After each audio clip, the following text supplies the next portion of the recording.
In breaking news, we've got an order out of Judge Talwani in Massachusetts about 44 million people whose SNAP malnutrition and nourishment and food stamp payments are at risk starting November 1.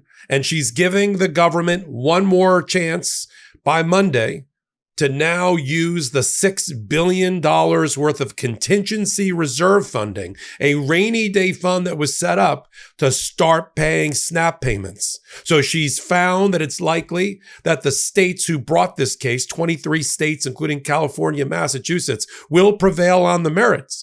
But as to irreparable harm, meaning the harm to the 44 million children, babies, disabled, and seniors, she said that harm can be avoided if by Monday, the government, now having been given the clarifying instruction by this judge that they can and must use the rainy day contingency fund of $6 billion that Congress set aside in September to make at least partial payments on SNAP. She wants to know that by Monday, and she's holding the temporary restraining order on hold or on ice through Monday. Now, look, until then, I think we already have the answer because the government, the United States Department of Agriculture Secretary Rollins has already said effectively he's not going to roll out the payments, or at least he's going to drag his feet. They're going to drag their feet rolling out the payments. I'm Michael Popok. We're not dragging our feet. You're on Legal AF Friday with this breaking news, and I'm going to post this order and explain it to you. It's a little bit confusing because it's a temporary restraining order that's put on ice, but it's an order by a judge to try to solve a problem in a very good and practical way without necessarily granting the temporary restraining order. But it could be granted on Monday. People's lives are at risk. Thank you for being here. Hit the free subscribe button. Let's talk about Judge Talwani up in Massachusetts. The case was filed on the 28th of October. After a series of letters that were issued by the Department of Agriculture, which is the regulator for these types of payments. Think food stamps, think funding that goes to stop people from starving or being malnourished. 44 million people are at risk. The blue states attorneys general, 23 of them ran into court after a series of letters issued by the Department of Agriculture said, we're not going to be making the payments. Now, we know there's a $6 billion contingency fund because Congress told us so in September. And we know that the Department of Agriculture knows about it because they posted a contingency plan for the shutdown saying that there was $6 billion and they plan to use it. And that's what Congress wants. Now, you see Congress playing games with people's lives. We've got Senator Thune saying, I'm not going to hold another hearing in the Senate about authorizing the SNAP payments for these children and disabled until the Democrats come to the table to open the government as people die. So that's what was before Judge Talwani. She held a hearing yesterday. She said during the hearing, people are going to die. I'm not going to allow that. When the agency stood up and its lawyers stood up about payment and some double talk about whether they were or were not, she said, I don't want to hear lawyering. I want to hear agency action.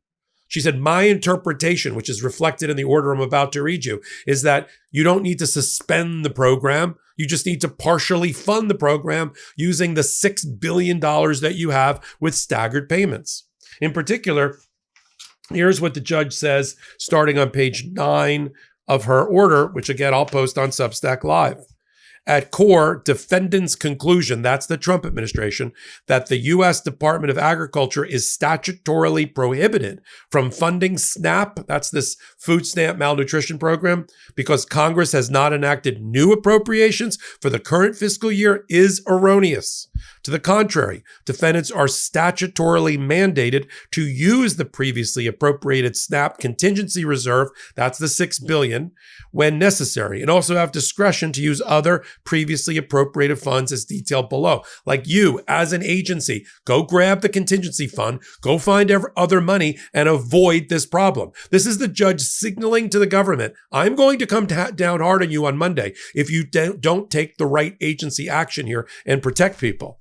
Now, it was a little bit of bargaining by the judge, right? Judges are normally this commercial, this practical. They'll just say temporary restraining order issued. Now, she's been reversed a couple of times on some issues related to the Trump administration. She's a Clinton, an Obama appointee. And she's had some issues where the Supreme Court has ruled against her. I'm sure she's also mindful of a body of case law coming out of the United States Supreme Court from this spring, in which they have slapped the hands of federal district judges by saying you can't force funding to happen. So there's a whole funding problem at the United States Supreme Court. It's a quagmire that she's trying to avoid. So she's not ordering funding, get it? Which would put her in the crosshairs of the United States Supreme Court and certain of their orders where they're like, federal judges, you shouldn't be ordering funding of anything under the Trump administration. And this isn't about Donald Trump trying to cut funding. This is about funding appropriated by Congress that's being held up by what she sees as an improper interpretation of the statute and Congress's will by the agency. This is why she's focused on the agency. See how she's so eloquently threading the needle here, trying to avoid the funding decision-making of the Supreme Court? So I'm not ordering funding. I'm ordering the government to reevaluate their position. Go find the money. Now that I've told you, you don't have to suspend the program. You can partially pay using the contingency funds and tell me on Monday what you're going to do. Now, if they screw up on Monday, I think she enters this temporary restraining order and then compels it. But I think it was a very smart decision. Here's why I think that we know the answer in advance of Monday. Today, Secretary Rollins, who runs the U.S. Department of Agriculture, said he would not commit to releasing SNAP funds, even if ordered to do so by Judge Talwani. Now, she didn't order him to release it. She ordered him to reevaluate their position based on her clarification that they have the power to release the funds. He said when a reporter asked if she, it's a female secretary, will agree to release the funds in order to do so, we're looking at all options. So that should already give the judge some concern. But here's the final ruling by the judge. She says on page 13 of her order, as a matter of law, defendants erred in concluding that the USDA, the Department of Agriculture, is statutorily prohibited from using the contingency funds, and plaintiffs are likely to succeed on the merits, which is one of the factors for issuing an injunction or a temporary restraining order. However, this is where the art of the deal comes in, if you will, by the judge. She says in concluding on page 15, the motion for temporary restraining order remains under advisement. In other words, I'm going to keep it for now. No later than Monday, defendant shall advise the court whether they will authorize the reduced benefits, let's say 3/4 payments, or come up with a plan to make payments using the $6 billion. For November, and if so, the timeline for determining whether to authorize only reduced payments using the contingency funds.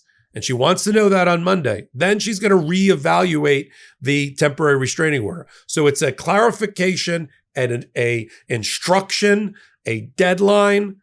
And again, I think she's doing this because she's gotten reversed a couple of times, frankly, about immigration and some other funding issues. And there's this body of emergency application funding law by the United States Supreme Court that is not favorable to the district court judges. And I think this is why she's trying to thread that needle. And I think she's done it well. We'll continue to follow it, the updates, including on Monday. There's another case I'm following up in Rhode Island, in which a Rhode Island judge is holding a hearing today on Friday about food stamps and about, again, an emergency application to stop cutting off food stamps during the shutdown. This is the shutdown litigation chapter of Donald Trump's depraved administration and how federal judges are handling it. And I'll follow up on that case as well. Hit the Legal AF YouTube subscribe button. We're going to cross 900,000 subscribers in the next day or so because of you on our march to 1 million. It's all for free. It's all because of you. And to continue to support our honest commentary and our reporting and to fund it, come over to Legal AF Substack. You'll enjoy what we do there as well at the intersection of law and politics and become a paid member for less than $7 a month. So until my next report, this is Michael Popok. I'm Michael Popok, and I got some big news for our audience. Most of you know me as the co-founder of Midas Touches Legal AF and the Legal AF YouTube channel, or as a 35-year national trial lawyer.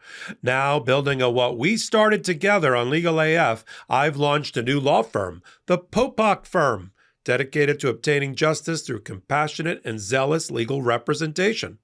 At the Popok firm, we are focused on obtaining justice for those who have been injured or damaged by a life-altering event by securing the highest dollar recoveries. I've been tirelessly fighting for justice for the last 35 years, so my own law firm organically building on my legal AF work just feels right. And I've handpicked a team of top-tier trial fighters and settlement experts throughout all 50 states known as big auto injury attorneys who have the know-how to beat heartless insurance companies, corporations, government entities, and their attorneys. Big Auto's attorneys working with my firm are rock stars in their respective states and collectively responsible for billions of dollars in recoveries. So if you or a loved one have been on the wrong side of a catastrophic auto, motor vehicle, rideshare, or truck accident, suffered a personal injury, or been the victim of medical malpractice, employment harassment or discrimination, or suffered a violation of your civil and constitutional rights, then contact the Popok firm today at 1-877-POPOK-AF or by visiting my website at www.thepopokfirm.com and fill out a free case evaluation form. And if we determine that you have a case and you sign with us, we don't get paid unless you do. The Popok firm, fighting for your justice every step of the way.